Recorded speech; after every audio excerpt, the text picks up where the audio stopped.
Welcome to the videos on fashion design. Today we learn about tie-dye. Introduction.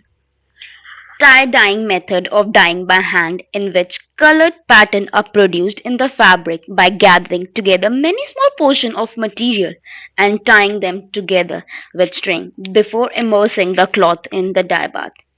The dye fails to penetrate the tied section. After dyeing, the fabric is untied to reveal irregular circles, dots, and stripes. Various colored patterns may be produced by repeated tying and dipping in additional color. This method is common in India and Indonesia. History. The earliest written record about tie-dye came from China and Japan.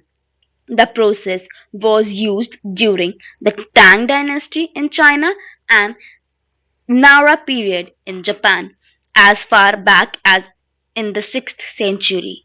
People used natural dye from berries, leaves, roots, and flour to color clothing. These natural items were boiled and the fabric then soaked in the hot, dyed water to take on a new color. As early as the 6th century in India, people practiced a type of tie-dye known as bandhani. This process involves using thread to tie off small pieces of the fabric in intricate patterns before dipping the fabric in dye. This type of tie-dyeing is still practiced today. While tie-dye shirts tend to come back in style every few years, they really hit a high point during 1980s. During this decade, designers began incorporating this look into their fashion shows. The new type of dye that hit the market during the 1980s had much greater staying power and they offered a greater variety of shades and colors. Material used. Fabric. When it comes to tie dyeing, the most important material you need is fabric. When you can use almost any type of fabric, natural fabrics such as cotton, linen, and rayon are the best choice. Synthetic fiber like polyester and nylon may be trickier to dye and may not hold color as well. Additionally, it's best to start with the light color fabric as the dye will appear more vibrant on a lighter background. Dye. When you want to make a tie-dye cloth, the best dye you can use is fiber reactive dye.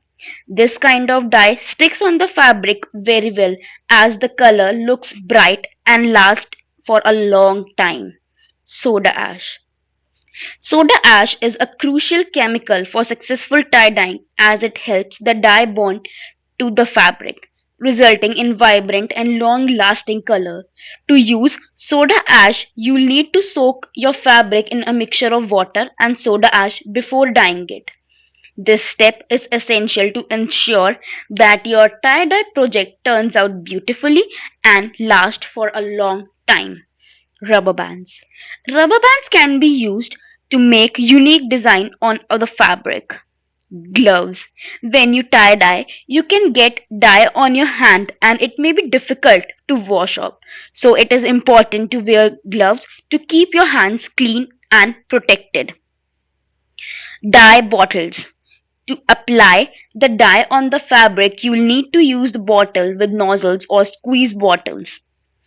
Mixing containers. To mix the dye and soda ash solution, you will need the containers. Large plastic buckets or bowls can be used for this purpose. Measuring cups and spoons. To ensure you add the right amount of dye and soda ash, you need a measuring cup and spoon. Dyeing rack. Once the fabric has been dyed, it needs to be rinsed and dried. A dyeing rack is a helpful tool for hanging the fabric to dry. This is because the rack allows air to circulate around the fabric which speeds up the dyeing process. Fabric used. Natural fabrics such as cotton, wool, silk, rayon, muslin. Synthetic fibers such as polyester, nylon, fox fur. How to tie dye. Prepare your fabric by pre-washing it. Secure with rubber bands based on technique chosen. Then add color on each side. After that, let your project set for 6 to 8 hours or overnight for the better result. Remove rubber band to reveal the design. Then, at the end, you only have to do rinse, wash, and get it proper dry, and then you can wear it. Thank you.